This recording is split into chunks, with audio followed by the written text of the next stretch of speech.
Okay. Yes. Actually, our speaker needs no introduction because she's been here to your club and almost everybody in the club was here. So that was pretty cool. But we're going to do it anyway. So Traci Sincock has been a member of the Northfield Rotary Club since 1990. She served as club president, district grants chair, assistant governor, and as district corporate secretary. You may know her best for one of her Rotary passions, the district's youth exchange program. Tracy and her husband, Paul, PDG Paul, have hosted numerous students from Germany, Brazil, Argentina, Turkey, and Finland. They remain connected to the youth exchange program and enjoy visiting their former students in their home countries, which is a pretty cool offshoot, I guess, of hosting exchange students. In 2007, Tracy traveled to San Pedro Sula, Honduras, with Plymouth and Monroe Rotary clubs on a service project and provided clean drinking water and improvements to an orphanage and mountain village school. Tracy has enjoyed a 40-year career. I cannot believe that she's been working for 40 years. In parks and rec industry, and currently serves as the supervisor of Mayberry State Park in Northfield, 944-acre state park. Known for her love of connecting people together and collaborations, Tracy has held numerous leadership roles in community and professional organizations and is the recipient of M-Park's Commitment to Excellence in Fellowship Awards. Tracy and her husband, Paul, have been married for 26 years and live in Plymouth, Michigan. Tracy loves hiking with her Arizona family, travel, gardening, yoga, and local history. Tracy and Paul are members of the End Polio Now Society, District 6400 COG Award recipients, and are major donors to the Rotary Foundation. Since you've all, or many of you have heard this before, I said, I gotta do something that's different. What don't you know about Tracy? Tracy's favorite color is orange. Oh, wow. There you go. That's something that most people don't know. Please stand and help me to welcome District Governor Traci Sincock from the Rotary Club of Windsor.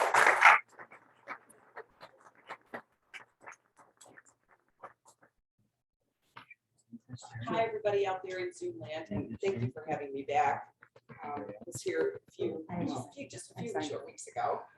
We did your installation of Paul and Phyllis as your new president. So thanks, Phyllis, and I'm sure Paul will be joining us hopefully shortly. And thanks, Suzanne, for that great introduction. And thanks for Paul because he's going to be taking pictures. He's the driver of the governor now. So he got me here on time, and we had a lovely overnight stay here in Windsor. We were at Amherstburg last night. So, so for our guests, and welcome back from a former member. Hopefully you'll consider joining back again sometime. And welcome to your recipient. And welcome.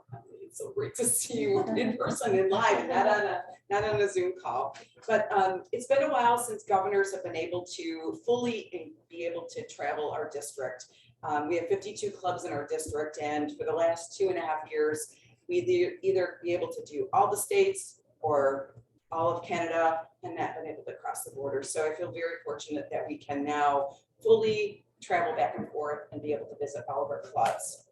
And as most of you know, the role of the district governor is to bridge the Rotary International president with the clubs, because this is where all the action really happens, is at the club level. And there would not be Rotary if it wasn't for all the work that all of you do. And as you know, I'm not going to belabor the whole point about Jennifer being our district governor. She is one of our own, one of your own. She is a wonderful Canadian, passionate supporter, incredibly generous of spirit and finance to the Rotary Foundation and to the world. So being able to serve as a governor under her leadership is an incredible honor, and I'm very excited and blessed to have that honor this year. The governors are here to listen to you. We're not here to run your clubs. We're here to listen to your goals, your challenges, your successes. And that's really what our role is to be your cheerleaders for all the amazing work that you do. And this club embodies and embraces the word service to the nth degree. Phyllis shared with me yesterday a beautiful email that you received from the program that you're involved in with Guatemala. I couldn't download the response letters from the students because I was over here in Canada and my internet didn't work as well. But the fact that you have been so involved internationally and locally is just a representative of an amazing club that does such great work, and you are to be complimented for that. The other thing that a governor does is share stories between clubs. So I'll be able to share that story and your successes with the other clubs in our district that may be looking for ideas and looking for ways to improve their Rotary experience. So as most of you know, Jennifer has many goals. When she served as our district governor, these are some of the similar goals that she had back then. But Jennifer's philosophy about growing Rotary and growing membership is to make sure that we're taking care of each other. And you do that very well. When you have members that are out or in Nova Scotia or whatever, you make them feel like they are part of your family. And really, we've talked a lot about Rotary family, and many of you are probably personal friends. You have been engaged in this club for so many years, and you care about each other. And when we care about each other, we care about all the work that we do. You really feel like you're part of something, and so you're less likely to leave your Rotary experience. So for new members, keeping them engaged, understanding their differences and their passions is what is going to make them want to remain a Rotary member.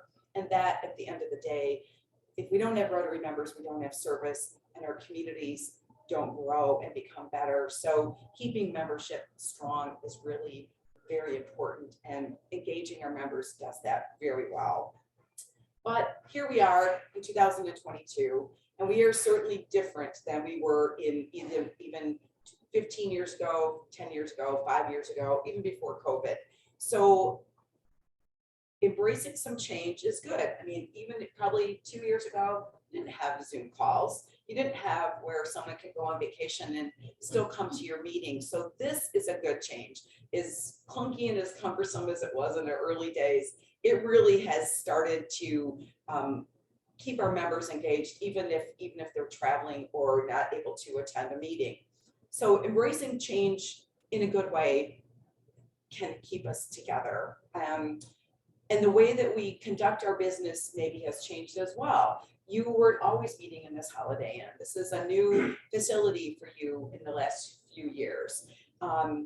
And to me, it's very welcoming, and oh my gosh, they make breakfast. How cool is that? You didn't have to worry about catering and having someone be responsible for your meal. So subtle little changes like that are good. And sometimes change is hard. I mean, we all feel that way sometimes. So why are we still doing this? But it's okay to change. And not that you ever needed the governor's permission to make changes, but you have the governor's permission to make changes. Whatever the culture is for your club is what you should do, as long as it makes people feel welcome and feel like they're part of something. So whatever works is great for all of you. So from a district perspective, and we've talked about this a lot. In fact, you had membership committee chair Paul Sincock with you just a few weeks ago, and I'm supposed to ask what your homework was. Did all of you have 3 touch? Paul, come in. Hi, sorry. No, and you were purple. Late to the party. No, you're not at all. That your homework assignment was 3. You were supposed to have 3 engagements with someone about Rotary. So did everyone fulfill that homework? Yes, raise your hand. Okay, Paul's going to be on here. I'll be back. Yeah, it'll be back. Yes. So from district goals, we know we need to grow our membership, especially in North America. Membership has been on the decline for several years, where in other parts of the world it's very robust and growing like wildfire. So collaborating with clubs, which I always sing the Canadian clubs praises. Areas 9 and 10 do collaboration. We could learn a lot of lessons here in the States that you seem to have figured out very easily between your Glean-a-thon and you going to the work at the Harrow fair. There's just a lot of collaboration, and I think that makes you as an individual club and an area even stronger because you know people, you have the opportunity to partner at projects, and it just really keeps, again, it's a way to engage more people. So collaborating projects between clubs, especially in the States where we don't do that as well as you do, is something that we really want to work on. And promoting your projects on social media, which you do incredibly well, and your radio spots and your TV fundraiser in November, which I'm coming back for, is very important because it just helps to explain the whole message of Rotary and our service that we offer to our communities and beyond. So we need to increase our membership, and how we're hoping to do that is to go back into communities where clubs used to exist but don't anymore. So in the States, we have examples of Inkster and Harbor Woods and Hamtramck and Riverview. We used to have clubs, very passionate Rotarians in those areas, but clubs don't exist anymore. And so if we can go back to those communities and find people that we know are still passionate about serving others and recreate the Rotary experience in whatever format we can, hopefully we can gain more members in a larger clump of bites than, the 5 or 6 or 7 members that you might obtain in 1 year at a club level. So looking at a 2-pronged approach to membership, growing a couple clubs this year, a couple of clubs next year, and every year adding to the club experience that way. We're also looking at taking the 5 clubs that are in our district that may be struggling with growing and membership and assigning them a mentor and helping them grow that way as well. We're also encouraging clubs to change maybe their meeting format. We have a lot of lunch clubs still in our district, and maybe it's not as easy for people to come and meet together at lunch. They don't maybe live in the community where they work, and so having to travel back and forth for a lunch meeting is maybe not as efficient as it used to be. So perhaps suggesting to clubs that they might change their meeting format or add an evening or a breakfast meeting to their regular lunch meeting as well. So that's one way we hope that we can retain membership and perhaps grow. We also want to talk about the impact of Rotary, and all the amazing projects that we do have impact, and we forget sometimes that we're here to serve, and we do it very well, but we forget that it makes a difference in people's lives, and that the Guatemala project that that Phyllis shared with me yesterday, you changed people's lives. I mean, you have put them on a path for success where maybe that didn't exist before. So everything we do has impact, and I'm sure it wasn't anything I said. He's off making an impact. So what we do has such an impact, and that's really what at the core of what we do is we're here to serve and change lives. So to demonstrate that within our district this year, we are offering a day of service, and Paul and Phyllis have probably told you a lot about that because they generously are giving their time to serve on the planning committee. So on September 17th, we are planning a district-wide day of service. We've invited all of our clubs in the district to come up with some kind of project. You guys are working on a program and a project at the hospice here in Windsor. Other clubs are doing a pancake breakfast, or they're working on a park cleanup, or in my club, they're doing a beer tent at a festival. Go figure, right? But it's a day of service. So our plan is to travel the entire district to visit every project, even if it's just for a very short burst. We're bringing a film crew with us, so we're going to produce a video that will capture all of the work that our clubs did in one single day. There's 365 days of the year, so just think if you multiply that by all the clubs around the world, if everybody did something on one day, what an impact that would make. And then this video is also going to demonstrate to all of you the impact that you made in one day. So we're really excited about this. I'm sure it's going to be an exhausting, crazy day. I hope we don't get lost. That's why we have Waze, right? And Paul, the super driver. But we're excited that you are participating in that Day of Impact. So thank you again in advance, and I will see you on that day. And then we are also looking at training. So in training in our district for members and for district and club leaders has typically been in a very short time frame. So it's typically January to maybe April, but really training and opportunities to lead and serve should be a year-round project. And many districts do this very well. And so we have formed a district training committee of our current trainer, which is Kim Spiro from Essex, and our next 2 trainers. And they will serve alongside Sue Bolton, who is past district governor, and she trains at International Assembly and at the zone level. So that committee is going to look at year-round training for our clubs and leaders so that we can be better versed to serve our organizations. And their first little learning burst will be on September 13th. And that will be a topic of the Rotary Foundation. So they'll all be virtual for the most part, as far as we know. They'll be very short in time, 45 minutes to 1 hour, but just another opportunity for you to get more information about all the great works of Rotary.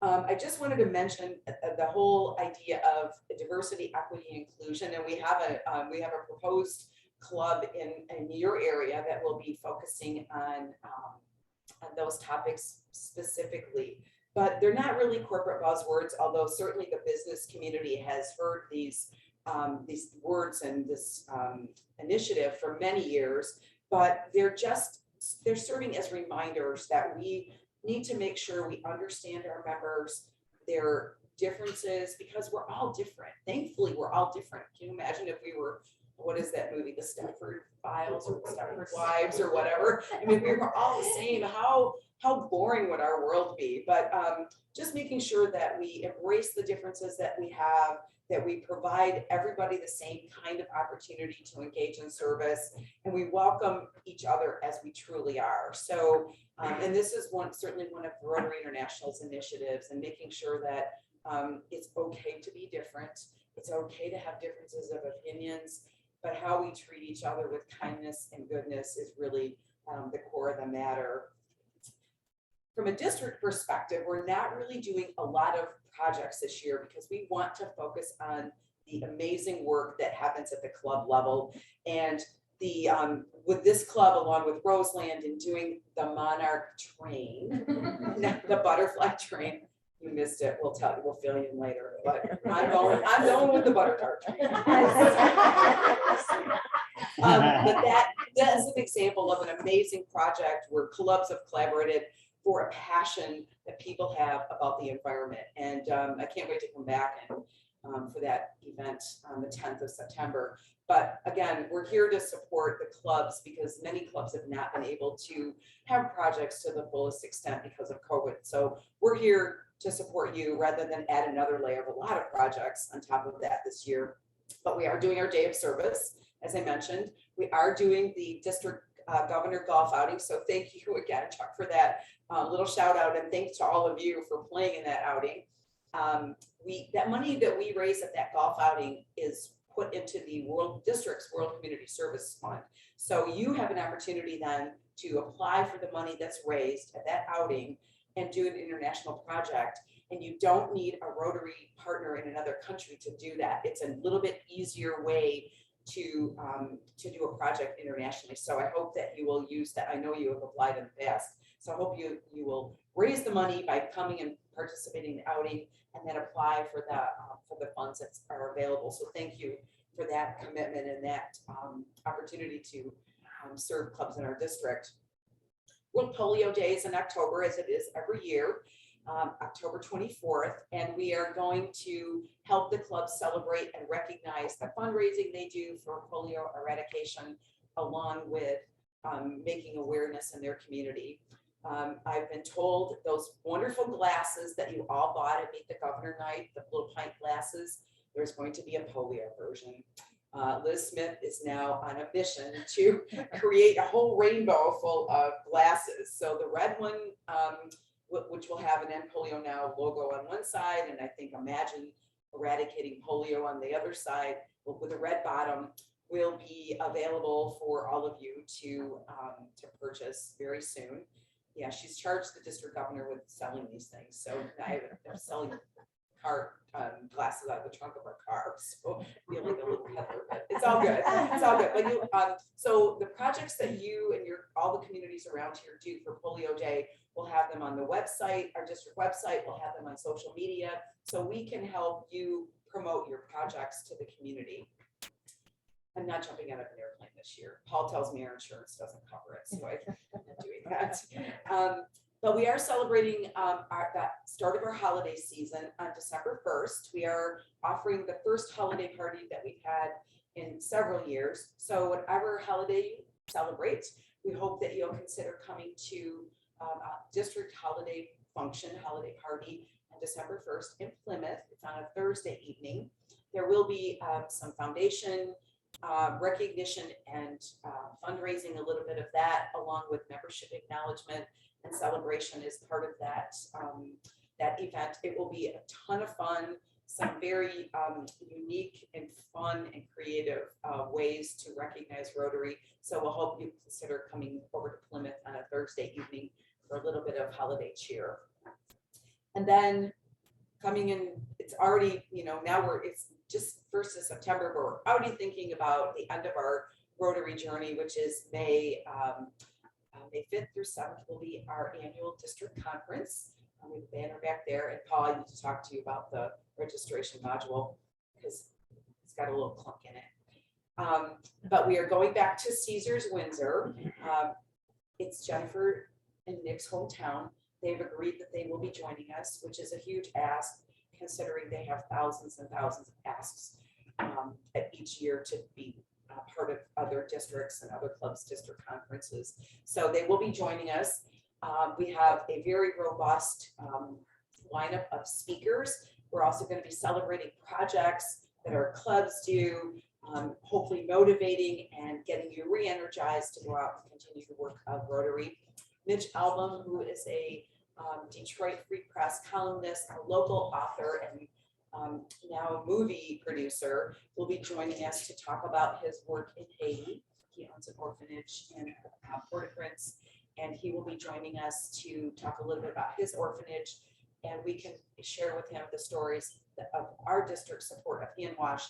So we're hoping to kind of really elevate his involvement along with our involvement. And can you imagine any more powerful storytellers besides Mitch Album and Jennifer Jones to get that message out about Rotary? So we're really excited about that opportunity, and hopefully that you'll be able to join us for that experience in Windsor. So I just want to wrap it up by saying thank you for this amazing opportunity to serve as governor this year. I hope that we're spending enough time with clubs. I will be back for your auction. I will be back to as many projects as I can get back to, because really that's official visits are incredible, but helping and working alongside of members is really, to me, an incredibly powerful experience. And I hope to share that with all of you again. We'll see you at the Monarch train and the butterfly train, and I'll see you again at the golf outing, and I will see you again on your district day of service. So I look forward to seeing you often, and we're here for you. You need resources. This is what we're here to do. So thank you again, and hope you have a wonderful rest of your weekend. And you got me thinking about the Hero Fair. Maybe if we don't have anything to do this week. So great call. So thank you again. Appreciate it.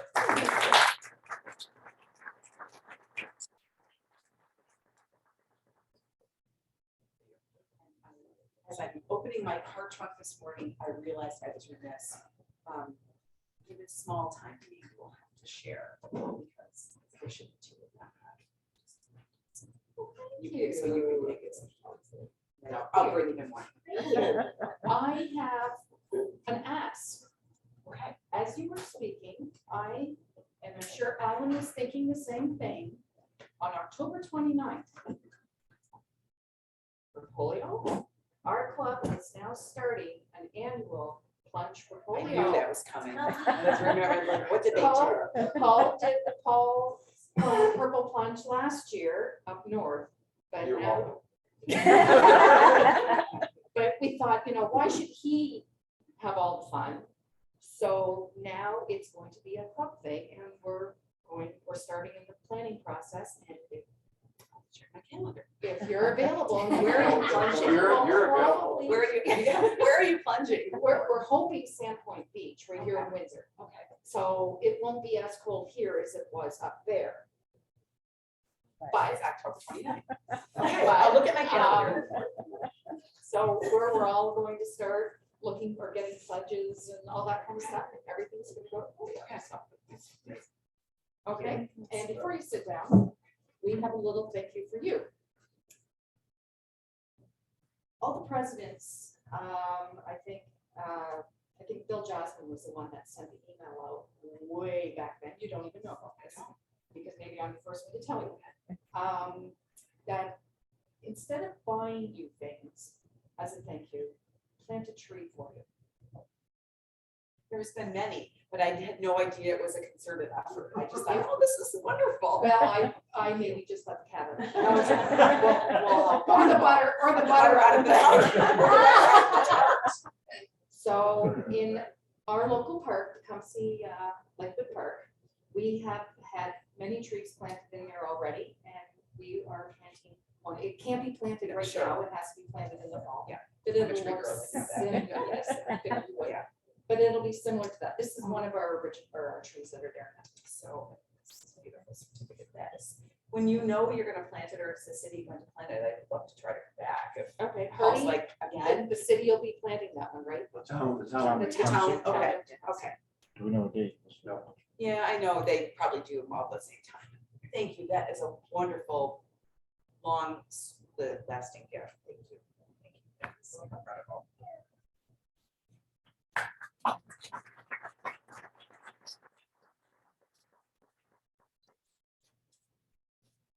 No, it's concerted efforts. Well, I probably let the cat. No, but that's very. But that's the backstory on it. And I thought, well, we Oh thought my that was a really good Well, it idea. serves your community. That's right. Yeah. And you being in Parks and Rec, it was the best thing that we could, it's even, yeah. So next week's program is, well, next week,